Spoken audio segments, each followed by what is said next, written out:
날마다 손샘물 큐티 메시지입니다. 오늘 큐티 말씀은 고린도전서 15장 20절부터 28절까지입니다. 어젯밤 잠 잘 주무셨습니까?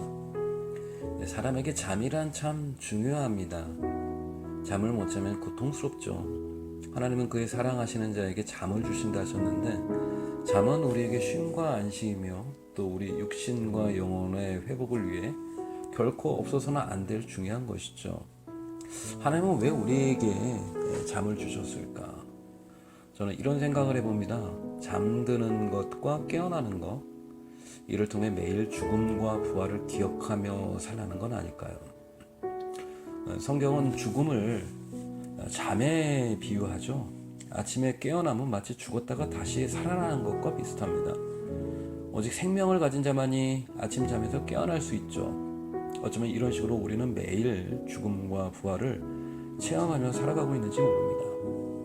오직 부활의 생명을 가진 자만이 마지막 때 죽음이라는 잠에서 깨어날 수 있습니다. 오직 그리스도께 속한 자만이 영광스러운 부활의 몸을 취하게 될 줄 믿습니다. 오늘 나에게 가장 값지고 보배로운 또 영광스러운 부활의 생명을 주신 우리 주님께 감사하며 살아가는 복된 하루가 되시길 바랍니다. 생명의 주관자이신 하나님 아버지, 오늘도 우리에게 새날 주심을 감사합니다. 오늘 하루도 주님 안에서 기뻐하고 찬양하며 감사하며 살기를 원합니다. 이 아침에 하나님의 말씀이 내 육신의 양식이 되며 성령으로 충만하게 되기를 원하오니 주님, 이 시간 함께하여 주옵소서. 주의 음성에 귀를 기울입니다. 오늘도 말씀하여 주옵소서. 고린도 교회 안에는 안타깝게도 부활에 관한 잘못된 교리를 주장한 사람들이 있었습니다. 죽은 자의 부활이 없다고 주장했습니다. 사실 이는 예수의 부활도 성도의 부활도 부인하는 것입니다. 이에 바울은 틀렸다고 말합니다. 부활은 있다. 만일 부활이 없다면 우리가 전하는 복음도 헛것이요 믿음도 헛것이다. 이 세상의 삶이 전부라면 우리는 세상 누구보다도 불쌍한 사람이 될 뿐이라고 말합니다. 그러나 20절에서 예수님은 부활의 첫 열매가 되시고 그 후에 부활의 수많은 열매들이 성도들에게서 나타나게 될 것이다. 또 23절에 보면 부활에도 순서가 있는데 예수님이 먼저 부활하시고 그 다음 예수 강림하실 때에 그리스도께 속한 성도들이 부활하게 될 것이라고 말하고 있습니다. 여러분은 바울처럼 부활을 확신하고 계십니까? 예수님이 오실 그날에 죽음의 잠에서 깨어 일어날 수 있다고 자신 있게 말할 수 있습니까? 육신을 썩어 흙으로 돌아가겠지만 부활의 새 몸을 입고 예수님처럼 주님을 다시 만나게 될 것을 믿으십니까? 부활의 몸으로 천국을 누리게 될 것을 믿습니까? 만일 믿으신다면, 진정 성경대로 부활을 믿으신다면 그것은 저와 여러분 안에 하나님의 아들이신 예수님이 계시기 때문일 것입니다.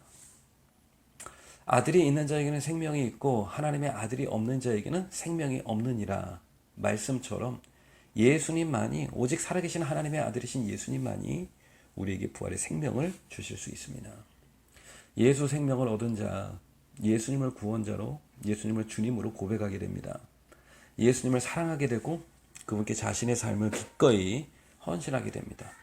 순종의 삶을 드리게 됩니다. 그들에게 순종과 헌신은 기쁨이 됩니다. 말씀에 순종할 때 기쁨이 있고 주님께 헌신하고 선한 일에 쓰임받을 때 보람과 행복을 느낍니다. 이게 부활의 생명을 소유한 자들의 특징입니다. 그러나 우리에게도 은혜가 무뎌지고 약해지면 우리의 모든 신앙의 행위는 형식적으로 변질되고 그저 부담스러울 뿐입니다. 적용 질문 드리겠습니다. 나는 부활의 생명을 가졌다고 확신합니까? 부활의 생명은 나의 삶을 어떻게 변화시키고 있습니까? 주님을 향한 사랑과 순종, 헌신으로 나아가기 위한 나의 매일매일의 노력은 무엇입니까? 24절 말씀을 보시면 예수님의 부활과 성도들의 부활 이후에, 즉 마지막 때에 예수님께서 모든 통치와 권세와 능력을 멸하시고 나라를 아버지께 바치게 될 것이다. 그렇게 말씀합니다. 그런데 여기서 중요한 건 29절인데요. 예수님의 만물을 다 복종하게 하신 후에 자신 역시도 하나님께 순종하고 복종하게 될 거라는 것입니다. 오늘 말씀을 보면 두 나라가 존재하고 있다는 것을 알 수가 있습니다. 세상 나라와 하나님 나라죠. 세상 나라는 장차 하나님의 공의로서 심판당하고 멸망당할 나라입니다. 그러나 하나님의 나라는 영광스럽고 영원한 나라입니다. 그 완성될 하나님의 나라는 하나님의 공의와 사랑으로 다스리는 나라죠. 그리고 그 나라에 속한 모든 하나님의 백성들은 온전한 순종을 하나님께 드리게 됩니다. 하나님의 온전한 통치, 또 백성들의 온전한 순종, 이것이 하나님의 나라의 본질이죠. 너는 하나님의 나라에 속한 자입니까? 아니면 세상 나라에 속한 자입니까? 하나님 나라의 가치를 붙들고 살고 있습니까? 세상 가치를 가슴에 품고 살고 있습니까? 돈과 명예, 눈에 보이는 것을 구하며 살아가고 있습니까? 아니면 그의 나라와 그의 의를 먼저 구하며 살아가고 있습니까? 나에게는 하나님 나라의 백성의 삶의 원칙이라는 것이 있습니까? 적용 질문 드리겠습니다. 하나님 나라의 통치 원리는 순종입니다. 내가 지금 힘들어도 하나님 말씀에 의지하여 순종하고 있는 일들이 있습니까? 순종의 원천은 오직 하나님의 사랑입니다. 나는 어떻게 하나님의 은혜와 사랑을 매일매일 공급받고 있습니까? 순종이라는 것은 결코 쉽지 않습니다. 내 뜻에 맞지 않을 때, 이해가 되지 않을 때, 납득할 수 없는 상황에서 순종한다는 건 결코 쉬운 일이 아니죠. 그러나 순종은 하나님을 신뢰하는 자에게 주신 축복을 여는 열쇠입니다. 순종하는 자만이 기적을 경험하고 순종하는 자만이 하나님께 쓰임받는 기쁨을 알게 됩니다. 하나님 나라에 기여한 모든 사람은 다 순종의 사람이었습니다. 아브라함, 모세, 다윗, 여호수아, 다니엘, 그들은 광야 속에서도 순종했습니다. 하나님은 말씀하십니다.